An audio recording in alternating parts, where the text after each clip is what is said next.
नमस्कार प्रिय विद्यार्थियों। आज की वीडियो में मैं आपको 12th आर्ट्स के बच्चों को चंद्रगुप्त मौर्य की विजयों के विषय में बताता हूँ। Conquest of Chandragupta Maurya. विद्यार्थियों, आपको पता है कि चंद्रगुप्त मौर्य ने भारत में सबसे पहले सबसे शक्तिशाली साम्राज्य की स्थापना की थी। चंद्रगुप्त मौर्य से पहले भारत में छोटे छोटे राज्य स्थापित थे। इन राज्यों में राजनीतिक एकता का अभाव था और वो आपस में लड़ते रहते थे। इसका लाभ उठाकर यूनानियों ने भारत के उत्तर पश्चिमी क्षेत्र, जिसे आज हम पंजाब के नाम से जानते हैं, उस पर अधिकार भी कर लिया था। चंद्रगुप्त मौर्य ने अपनी बुद्धिमता और अथक प्रयत्नों के बाद एक मजबूत और शक्तिशाली साम्राज्य की स्थापना की। चंद्रगुप्त मौर्य ने जो सबसे पहले जिस प्रदेश को जीता था वो पंजाब ही था। विद्यार्थियों, आपको पता होगा कि भारत पर सिकंदर ने 326 ईस्वी पूर्व में आक्रमण किया था और वह 325 ईस्वी पूर्व में भारत से वापस चला गया था, लेकिन उसने अपने आक्रमण के दौरान भारत के उत्तर पश्चिमी क्षेत्र, जिसे आज हम पंजाब के नाम से जानते हैं, उस पर अधिकार कर लिया था। सिकंदर जब यहाँ से वापस गया तो वह अपना एक प्रतिनिधि, जिसका नाम था फिलिप्स, को पंजाब का शासक नियुक्त करके गया था। लेकिन 323 ईस्वी पूर्व में सिकंदर का निधन हो गया और सिकंदर का निधन होने के पश्चात पंजाब में अराजकता फैल गई। उसके प्रतिनिधि फिलिप्स की हत्या कर दी गई। जब चंद्रगुप्त मौर्य को इस बात का पता चला कि फिलिप्स की मृत्यु हो गई है तो उसने 322 ईस्वी पूर्व में पंजाब पर आक्रमण कर दिया और बड़े आसानी से पंजाब पर अधिकार कर लिया। यानी कि चंद्रगुप्त मौर्य की जो पहली विजय थी वह पंजाब की विजय थी और उसने पंजाब को जीता था। चंद्रगुप्त मौर्य ने जिस दूसरे प्रदेश को जीता वह था मगध प्रदेश। मगध पर उस समय नंद वंश के राजा धनानंद का शासन हुआ करता था।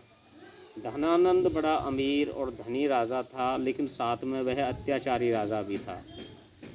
उसके अत्याचारों से जनता बड़ी दुखी थी और जनता ऐसे शासक के राज्य से छुटकारा पाना चाहती थी। तो ऐसी स्थिति में चंद्रगुप्त मौर्य ने 321 ईस्वी पूर्व में मगध पर आक्रमण कर दिया। इस युद्ध में मगध का राजा धनानंद और उसका परिवार मारा गया और इस मगध पर भी चंद्रगुप्त मौर्य का अधिकार हो गया।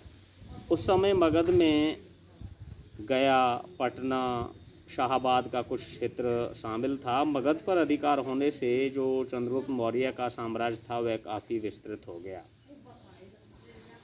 चंद्रगुप्त मौर्य को जो अगले प्रदेश काबुल, कंधार, हेरात और बलूचिस्तान मिले वो सेल्यूकस निकेटर से मिले। यानी कि सेल्यूकस निकेटर से भी उसका युद्ध हुआ 305 ईस्वी पूर्व में। अब क्वेश्चन खड़ा होता है कि यह सेल्यूकस निकेटर कौन था। सेल्यूकस निकेटर सिकंदर का सेनापति था।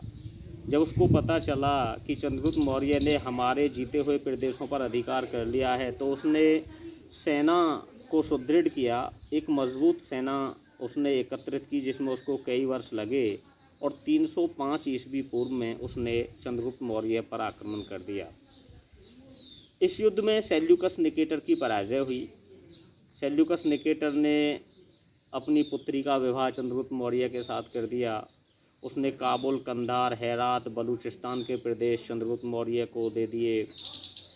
उसने अपना एक दूत जिसका नाम था मैगस्थनीज ने चंद्रगुप्त मौर्य के दरबार में भेजा। इस यूनानी राजदूत ने इंडिका नामक पुस्तक लिखी थी। उस पुस्तक से चंद्रगुप्त मौर्य और उसके साम्राज्य के विषय में काफ़ी महत्वपूर्ण जानकारी मिलती है। चंद्रगुप्त मौर्य ने उपहार स्वरूप 500 हाथी सेल्यूकस निकेटर को दिए थे। तो सेल्यूकस निकेटर की पराजय के पश्चात काबुल, कंधार, हेरात, बलूचिस्तान के प्रदेश भी चंद्रगुप्त मौर्य को मिल गए और उसका साम्राज्य काफ़ी विस्तृत हो गया। उसके पश्चात चंद्रगुप्त मौर्य ने सौराष्ट्र, मैसूर, अन्य प्रदेशों को भी जीता और एक विस्तृत साम्राज्य की स्थापना की। चंद्रगुप्त मौर्य ने 24 वर्षों तक शासन किया। 24 वर्ष शासन करने के पश्चात उसने अपने पुत्र बिंदुसार को मगध का शासक बना दिया और उसने जैन धर्म को अपना लिया। वैसे उसके राजनीतिक गुरु का नाम तो चाणक्य, जिसे कौटिल्य या विष्णुगुप्त के नाम से भी जाना जाता है, लेकिन चंद्रगुप्त मौर्य का जो जैन गुरु यानी कि जो धार्मिक गुरु था उसका नाम था भद्रबाहु। भद्रबाहु के उपदेशों के पश्चात चंद्रगुप्त मौर्य ने जैन धर्म को अपना लिया और वह राज को छोड़कर मैसूर चला गया। मैसूर में श्रवण बेलगोला नामक एक जगह है, वहाँ पर उसने उपवास करके अपने प्राण त्याग दिए। यह घटना 298 ईस्वी पूर्व की है, यानी कि 298 ईस्वी पूर्व में चंद्रगुप्त मौर्य का निधन हो गया। तो निष्कर्ष तौर पर जो बात निकल के आती है कि चंद्रगुप्त मौर्य ने सबसे पहले कौन से प्रदेश को जीता? पंजाब को जीता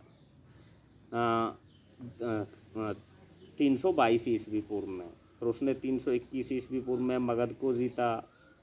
305 ईस्वी पूर्व में उसने सेल्यूकस निकेटर को पराजित किया, जिससे उसको काबुल, कंधार, हेरात और बलूचिस्तान के प्रदेश मिल गए।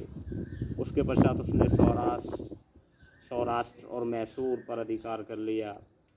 बाद में उसने जैन धर्म को अपना लिया। बेलगोला में उपवास करके उसने प्राण त्याग दिए। उसने 24 वर्ष शासन किया। तो ये बातें चंद्रगुप्त मौर्य के बाद उसके बेटे बिंदुसार ने, और फिर बिंदुसार के बाद उसके बेटे अशोक ने भारत पर शासन किया। प्रिय बच्चों, मैं अशोक के विषय में आपको अपनी अगली वीडियो में बताऊंगा। तब तक के लिए नमस्कार।